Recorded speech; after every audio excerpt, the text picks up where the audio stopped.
సంగారెడ్డి పట్టణం 38వ వార్డులో ఆమ్ ఆద్మీ పార్టీ పోటీ చేస్తుంది. జిల్లా అధ్యక్షురాలు బొంగుల ఉమారాణి.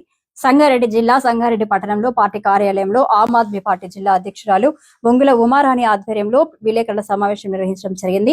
ఈ సందర్భంగా ఆమ్ ఆద్మీ పార్టీ జిల్లా అధ్యక్షురాలు బొంగుల ఉమారాణి మాట్లాడుతూ సంగారెడ్డి మున్సిపల్ ఎన్నికలలో 38వ వార్డులో ఆమ్ ఆద్మీ పార్టీ పోటీ చేస్తుంది. వార్డులో అభివృద్ధి ధ్యేయంగా మేము ముందుకు వెళ్తున్నాం.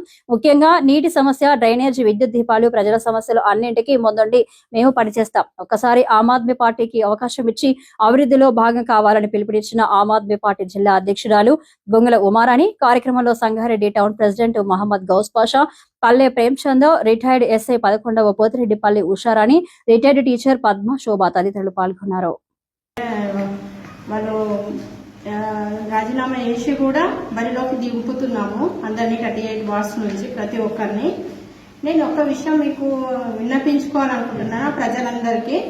జగ్గారెడ్డి గారు ప్రతి చోట మీటింగ్ పెట్టి పబ్లిక్ కి డబ్బులు ఇట్లా విసిరేస్తున్నాడు. తను అలా వేయడం కరెక్ట్ కాదనిపిస్తుంది. అది సొంత డబ్బులు అయితే తను పబ్లిక్ కి సేవ చేయాలనుకుంటే తను పర్సనల్ గా వెళ్ళి కలిసి ఇవ్వచ్చు. అది పబ్లిసిటీ చేయాలని ఏం లేదు కదా, పబ్లిసిటీ చేయ అవసరం కూడా లేదు. అంతకుమించి తన ఓన్ డబ్బులు అయితే వెళ్ళి వాళ్ళకి హెల్ప్ చేయాలనుకుంటే వెళ్ళి ఇవ్వమని చెప్పండి.